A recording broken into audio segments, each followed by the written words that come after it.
ways higher than our ways. A lie has only one chance of successful deception: to be accounted true. Evil seeks to fasten all error upon God, and so make the lie seem part of eternal truth. Emerson says, "Hitch your wagon to a star." I say, be allied to the deific power, and all that is good will aid your journey, as the stars in their courses fought against Sisera. Judges. Hourly, in Christian science, man thus weds himself with God, or rather, he ratifies a union predestined from all eternity. But evil ties its wagon load of offal to the divine chariots, or seeks so to do, that its vileness may be christened purity, and its darkness get consolation from borrowed scintillations. Jesus distinctly taught the arrogant Pharisees that from the beginning their father, the devil, was the would-be murderer of truth. A right apprehension of the wonderful utterances of him who spake as never man spake would despoil error of its borrowed plumes and transform the universe into a home of marvelous light, a consummation devoutly to be wished. Error says God must know evil because he knows all things.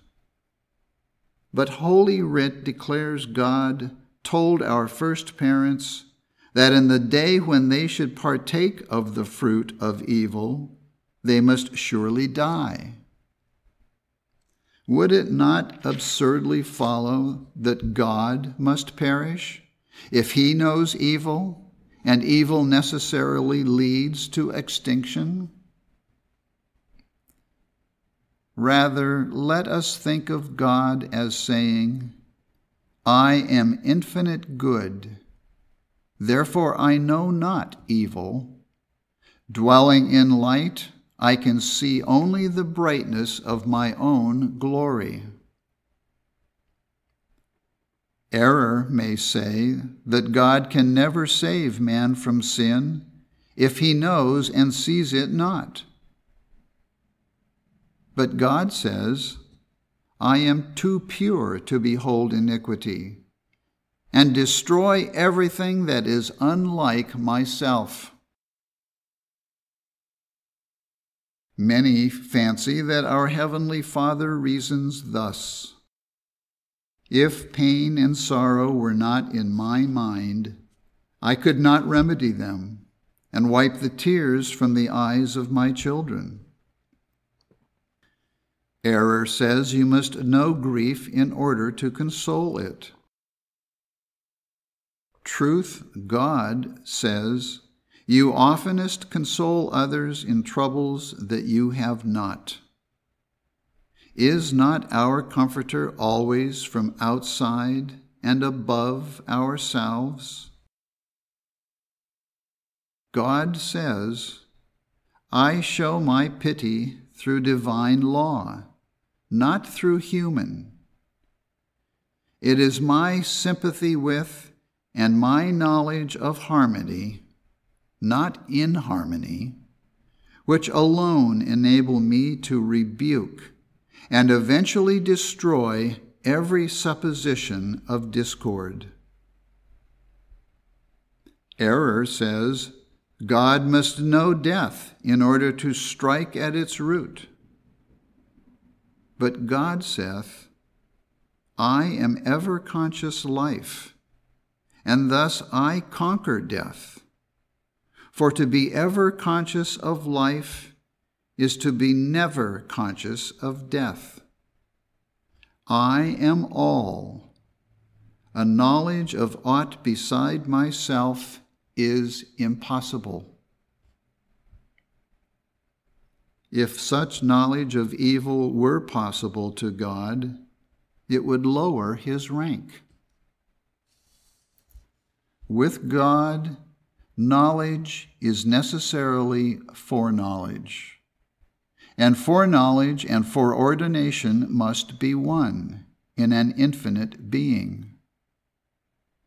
What deity foreknows, deity must foreordain, else he is not omnipotent. And like ourselves, he foresees events which are contrary to his creative will, yet which he cannot avert.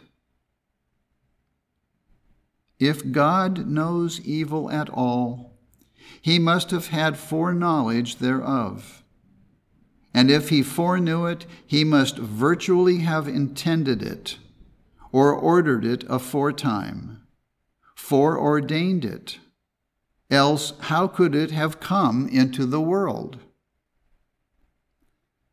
But this we cannot believe of God. For if the supreme good could predestine or foreknow evil, there would be sin in deity, and this would be the end of infinite moral unity.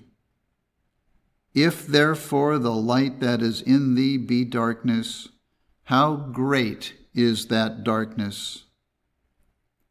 On the contrary, evil is only a delusive deception, without any actuality which truth can know.